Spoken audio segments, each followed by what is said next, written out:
So what's up mga homies? So nandito na tayo sa Notorious Motorsports. So may another project na naman tayo. So nagpapasalamat na naman kami sa inyo. Salamat sa tiwala. Notorious Motorsports, 12 years strong na kami.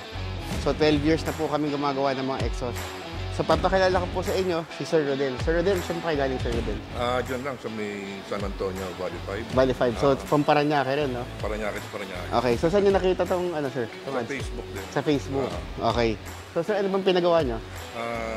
Yung muffler palet, tapos yung pipe.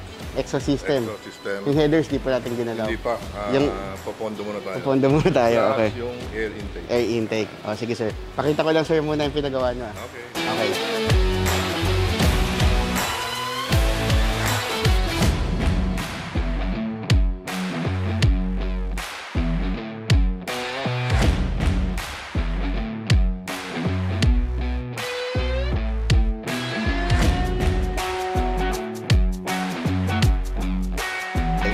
So, anong year model ba itong Lancer natin, sir?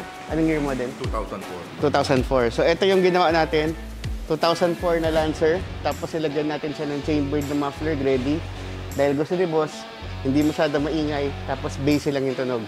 So, nilagyan natin siya ng ready na chambered muffler.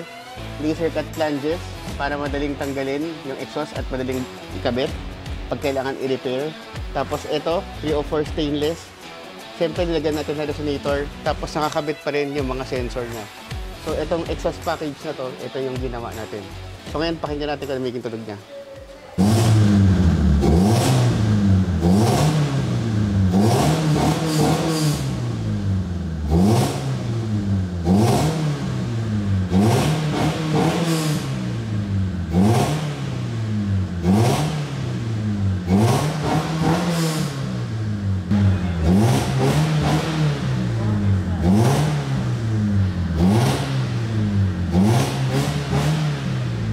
Kamustahin ko lang yung ginawa natin. Kamusta yung ginawa natin exhaust tsaka intake? Parang yung hatak niya galing gumanda. Gumanda.